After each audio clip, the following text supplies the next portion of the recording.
سلام و درود بیننده عزیز. برنامه خبری و تحلیلی اخبار آزادی را از استودیوی رادیو آزادی از شهر پراگ من مومین احمدی تقدیم میکنم.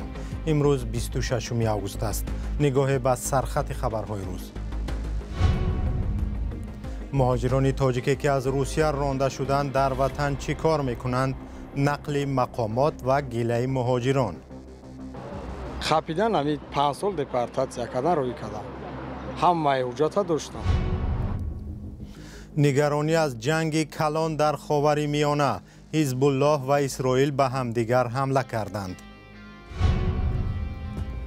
نگاه جامعه بر رقاصه ها، کسبی که صاحبانش زیر فشار جامعه و خانواده اند.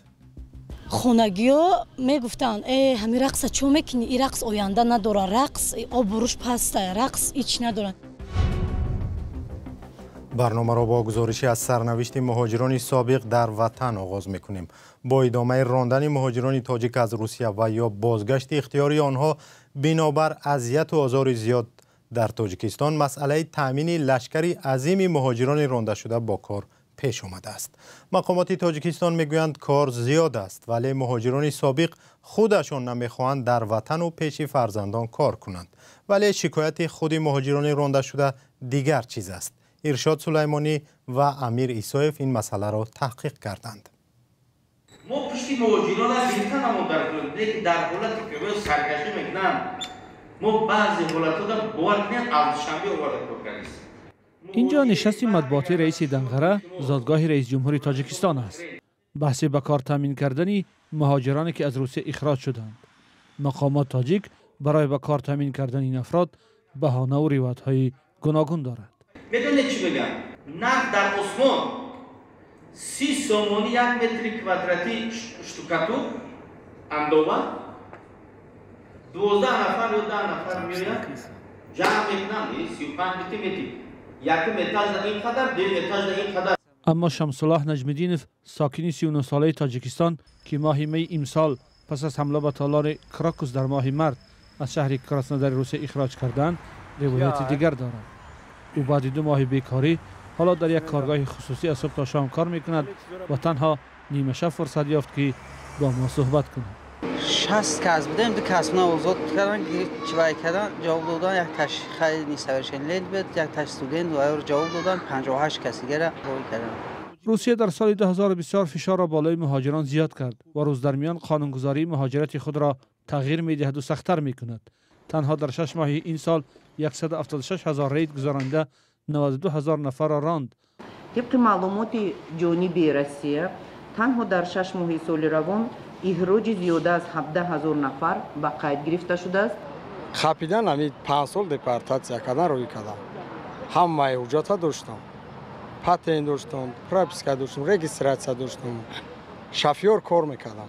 در تاجیکستان همه ساله به بازار کار 150-160 هزار قوه کاری نو وارد می شود. وزارت مهنت آمار می دهد که هر سال بیش از 200 هزار جای نوی کار ایجاد می شود، اما ده ها مهاجری بازگشته می گویند هیچ جای کار پیدا نکردند. اینجا میشه برای روزگار میشه و واقعا جمع نمیشه، برای همین روزگاری خانگی میشه. اونجا مقصد اویلی کایو میگیری، مقصد اویلی تر از خود پیتانی و داکومنت میکنی، باید چی دیگر روی میکنی، اینجا میتونن که جمع کنن. اخراج شده هایی که مثل عبدالعلی میاندیشند کم نیستند، ولی در دوراهای سرنوشت گیر ماندند و میگویند وطن در فکر آنها نیست. برنامه را با گزارشی از شهر خوجند ادامه میدیم. در شهر خوجند یک زن زندانی سابق را که برای هم تقدیرانش جای کار آفریده بود دیگر باره به زندان فرستادند. مقامات انتظامی میگویند که گویا چند نفر از عملکردهای اتمیه از این موضوع شکایت کردند که آنها را فریب کرده است. خود او قبلا از زندانی شدنش بر رادیو آزادی گفته بود که او را برقصدانه میخواهند به زندان برگردانند. فرزان محمدی گزارش میدهد. زنهای بی‌وزنی که تنها کجا مراجعت کردند؟ این نوار 1 سال پیش ثبت شده است. اتمیه عظیمه درباره کارش قصه میکند. او بعد رهایی از زندان برای خود و 20 هم تقدیرش جای کار آفریده بود. اما اگر پیشتر از کامیابی میبالید، در این ویدیو از دشواری میگوید. مثلا پیشتر من مواد مخدر که داشته بودم رزولت داده میتونید می رزولت خیلی همکاری میکنیم میخه گپو من گفتم خیلی کن حوزه خیلی کارآمدی من مشغول من کاری تازه میکنم برای همین گفتم من از چهار طرف پول گرفته میکنم کاری حرام دست نزنم گفته. اتمیه عظیمова در این ویدیو از سنجش صحبت‌های پیهمی ماموران میلیسا در خوجند شکایت داشت. حالا دیگر در آزادی نیست. او در بهار امسال دستگیر و زندانی شده است. مسئولان دادستانی ولایت سوخت جرمش را قلابی گفتند. در اساس مراجعات شهروندان نسبت عظیم و اتمیه پرونده جنایتی موی اوگوست سال 2023 آغاز کرده شد. نسبت نامزد جزای محرومی از آزادی تعیین گردیده است.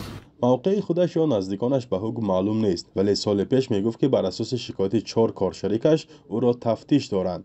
هرچند اصرار داشت که با کارشریکان مشکل ندارد و در زیر کاسه نیم کاسه هست.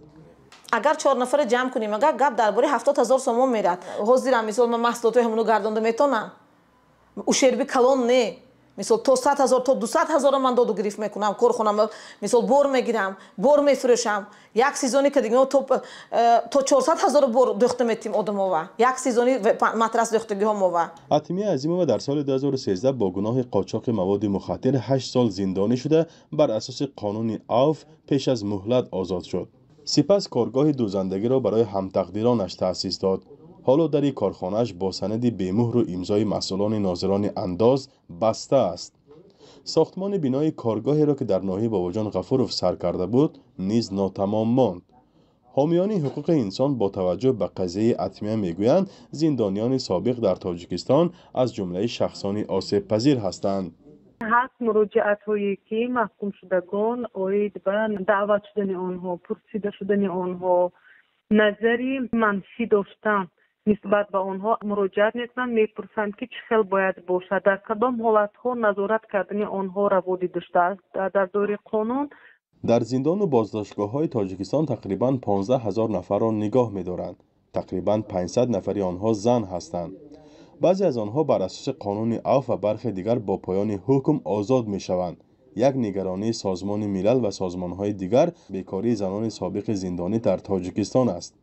مشکلی که اتمیه عظیمova می‌خواست یک گوشه‌اش را حل کند اما به آرزویش نرسید. یک موضوع بین المللی در قاهره پایتخت مصر راههای رسیدن به صلح در غزه جستجو می شود. در جنگ 10 ماه در غزه بیش از 40,000 نفر کشته شدند. تلاش‌ها برای صلح در غزه در حال جریان دارد که گروه حزب الله روز یکشنبه با اسرائیل وارد درگیری سخت شد. کشورهای منطقه از ناآرام شدن خاورمیانه نگرانند. همکارم کیومر سیاتا گزارش خبرگزاری رویترز را تقدیم می‌کند. حزب الله یک گروه مسلح در لبنان که امریکا سازمان تروریستی می‌داند صبح 25 آگوست به سوی اسرائیل صدها موشک پرتافت. مقامات اسرائیلی گفتند که پیشدستی کردند و قبل از آغاز موشکباران با 100 هواپیما به قرارگاه‌های حزب الله ضربه زدند. این درگیری سخت‌ترین میان اسرائیل و حزب الله در 10 ماه اخیر بوده است. در نوارها دو آتش موشک در آسمان اسرائیل و لبنان دیده می شود. از هر دو طرف نوارهای سوختار و ویرانی‌ها در شبکه‌های اجتماعی نشر شد. حزب الله گروه مسلح زیر حمایت ایران ادعا کرد که با 320 موشک کاتیوشا 11 پایگاه نظامی اسرائیل را زده است. این گروه میگوید که حمله مذکور مرحله اولی پاسخ به کشته شدن فؤاد شکر است. این فرمانده حزب الله ماه گذشته در حمله اسرائیل در بیروت کشته شده بود. در لبنان کشته شدن 3 نفر را تصدیق کردند. مقامات اسرائیل گفتند که یک سرباز نیروهای بحری در این حمله کشته و 2 تن دیگر زخمی شدند. اسرائیل ادعا کرد که از پیش از حمله حزب الله خبر یافت و با ضربه به مکانهای این گروه از خرابی‌های بیشتر پیشگیری کرد. حزب الله اظهارات اسرائیل را رد کرد و گفت که موشک و بی‌سرنشین‌هایش به هدف رسیدند. این گروه گفته است که هنوز مرحله دومی حمله را برای استاندن قصاص فؤاد شکر تحریزی نکرده است و آن را به وقت دیگر می‌گذارد. پس از آغاز جنگ در غزه جامعه جهانی از آن نگرانند که منطقه ناآرام می شود. سروزیر اسرائیل نیز روز یکشنبه اظهارات داد. ما تمام تلاش را میکنیم تا کشورمان را محافظت کنیم، شهروندانمان را به شمال کشور صحت و سلامت به خانه هایشان برگردانیم. هر کسی به ما ضرر میرساند ما به او ضرر میرسانیم. درگیری روز یکشنبه در حالی بود که گفتگوی آتشبس غزه در پایتخت مصر ادامه دارد. کاخ سفید میگوید که پرزیدنت جو بایدن وضع را با جزئیاتش پیگیری دارد. برمیگردیم به موضوعهای تاجیکستان. در تاجیکستان این نگرانی وجود دارد که زیر فشار جامعه محافظه‌کار و حالا مذهبی ممکن است یکی از هنرهای قدیمی و زیبای تاجیکان یعنی رقص از بین برود.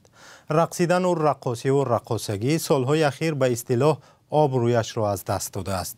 همکاران ما براد یوسفی و علیشیر ظریفی در دوشنبه همین مسئله را با هنرمندان و ساکنان در میان گذاشتند. در نظرم از همه جان خوشتری، در نظرم از همه جان خوشتری، هست بهایت زی قدت یک زری. میجگونا فتح‌الله وی 31 ساله 15 سال این جانب در صحنه‌های مختلف رقص میکند. از خردی به هنر رقص عاشق بود. بار اول هنوز در 5 سالگی در صحنه‌های توی با شوق میرقصید. مادرم بسیار مرا میدیدن، همه حیران میشدن. دخترم مثلا در یگان مغازه روان میکردم، خرد بودم، 6 ساله بودم 5 ساله بودم، میگفت که بچه‌م رفته آرد بیار. می آرد نمیوردم و میرفتم در یک خانه بجا میشدم و رقص میکردم. وقتی خانواده از شهر بختر حاضره به دوشنبه کوچید، راهی میجگانه به صحنه‌های کسبی رقص و نسبتاً بزرگتر باز شد. وی به دسته رقصی پدیده پیوست. اما این دوره بود که به بلاغت میرسید و خانواده‌اش نخواست او رقاصه شود. خونگی‌ها میگفتن همین رقص چون میکنی؟ این رقص آینده نداره، رقص آبروش پسته، رقص هیچ نداره. نکیم هر یک انسان در دنیا تولد میشده است، خداوند به وی یک کسب میداده است، مثلا یک هنری استعداد میداده است. میگفتن نکن که من نمیتونستم. با میگویم که همین کار، همین رقص در دلم خانه کرد.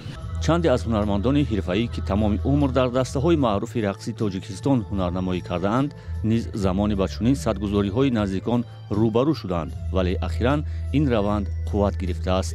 وقتی که من جوان بودم، شوهر شونده من زید بودن. من 42 سال همین صنعت تاجیک، رقص تاجیک معرفی میکنم. این استاد رقص میگوید بارها شاهد آن شده است که دختران بعد از آموختن رقص حرفه‌ای روبروی انتخاب میان رقص و خانواده قرار گرفته اجباراً صحنه را ترک میکنند. سبب چنین برخورد را او هرچه بیشتر بدنام شدن هنر رقص و درک نادرست جامعه از این هنر می.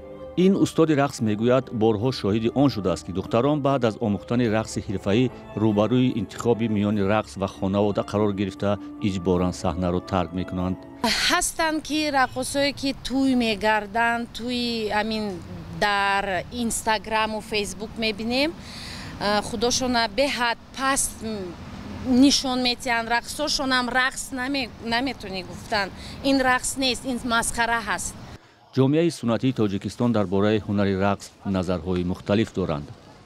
کدومی با همین رقص، با همین صنعت اگر دست بزنه و یکو همین مردمی ما کو دختر خوب قبول نمیکنن. بچه جون پروت نیستم، برای که دو فرزند من موزیکال اشکول میخونن. یک تاش یعنی از اسکریپکا، یک تاش روباب است. مالی کودک چی که انتخاب کنه هوای میشد. این من فرزندی ما ممکن است که مقصد کسب همین رقاصگی را انتخاب کنه. من خودم اجازهش نمیدم. مخصوص باشه رقص کردن دیگه. من خودم دخترشم رقاصه. میجگونا فتح‌الله و قهرمان گزارش ما نیت دارد در آینده دسته رقصی خود را تأسیس دهد و در تربیت نسل خردسال و رشد هنر رقص تاجیکی سهمی بیشتر گذارد و این عملش را جواب هنری به تلاش‌های بدنام و نابود کردن رقص زنان می‌شمارد. اینجا برنامه اخباری آزادی به پایان رسید، ولی شما خبرهای نو بیشتر را از وبسایت آزادی.org و صفحه‌های رادیو آزادی در فیسبوک و اینستاگرام، شبکه ایکس و تلگرام و تیک تاک و یوتیوب پیدا کنید. اگر شما هم خبری دارید به ما بفرستید تا دیگران هم بدانند. تا برنامه‌های دیگر، خدا نگهدار شما باد.